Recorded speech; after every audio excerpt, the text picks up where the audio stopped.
Yo, what is happening, everyone? This is DC Marvel 075, and today I'm off to the OVO Hydro in Glasgow, Scotland for an episode of Monday Night Raw. And I'm going to be vlogging the whole thing, so let's go.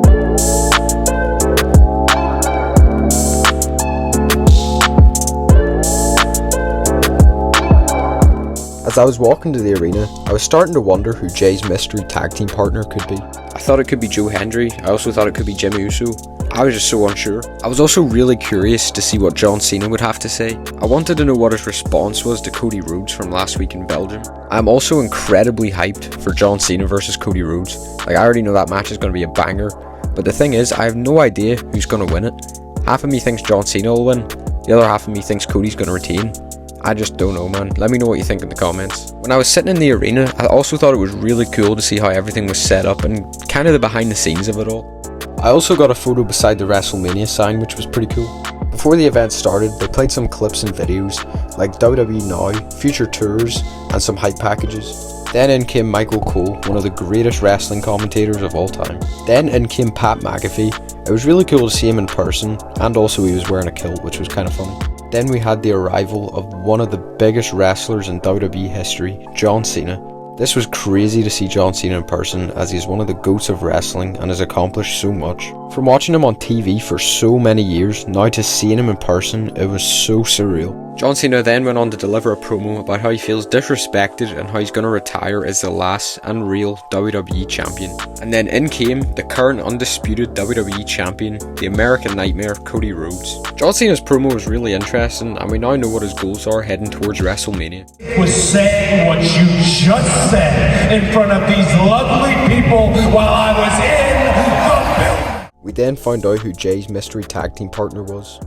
It was Jimmy Uso, and to be honest, this was crazy, because after watching wrestling for so long, I finally got to see the Usos perform live in person.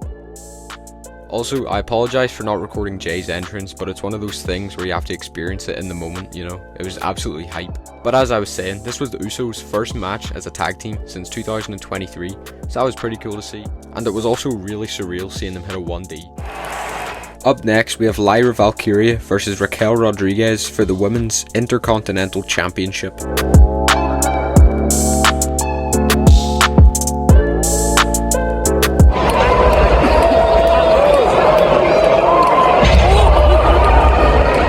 Then in came Bayley to help Lyra Valkyria.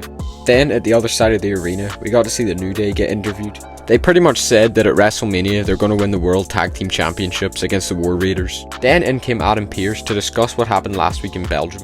Then after a while, in came Io Sky. Then in came Bianca Belair. Headbutt her way into this match. If she did not earn it, then she does not deserve it. Look, I understand that. Then in came Rhea Ripley. After the segment, we had Dragon Lee versus El Grande Americano, which obviously wasn't Chad Gable because, as everyone knows, he was sick. Like, it could not have been Chad Gable. Nah, but all jokes aside though, this match actually slapped. Like, it was really good. Dragon Lee and El Grande put on a really good performance, to be fair.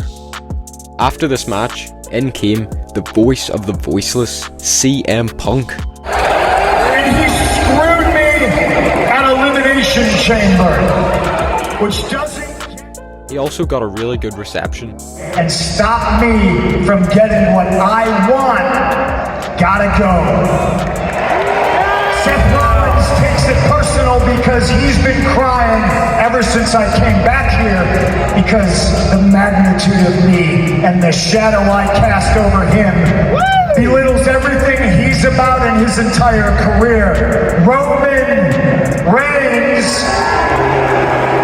this Friday in London at SmackDown, because apparently we're going to have ourselves an old-fashioned contract signing. Up next, we had the main event of the night, which was Braun Breaker versus Penta for the Intercontinental Championship. If I'm being honest, Penta stood a really good chance in this match, and he was actually my pick to win. I thought Penta was going to become the new Intercontinental Champion. After Penta's class entrance, in came the current Intercontinental Champion, Braun Breaker. Also, Braun Breaker has quite a cool entrance, and if I'm being honest, it's kind of scary in person. This match had a lot of action in it, and a lot of high-flying moves. Both Braun Breaker and Penta are incredible performers. I also got to see Braun Breaker hit this incredible move from the apron.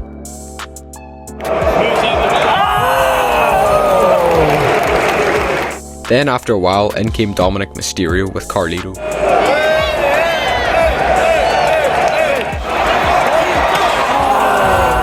Braun Breaker won this match due to disqualification.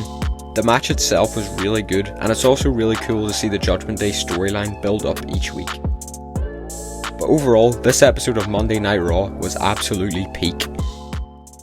Well everyone, I hope you enjoyed the vlog. Brilliant episode of Monday Night Raw, and as usual, more edits dropping soon, so stay tuned.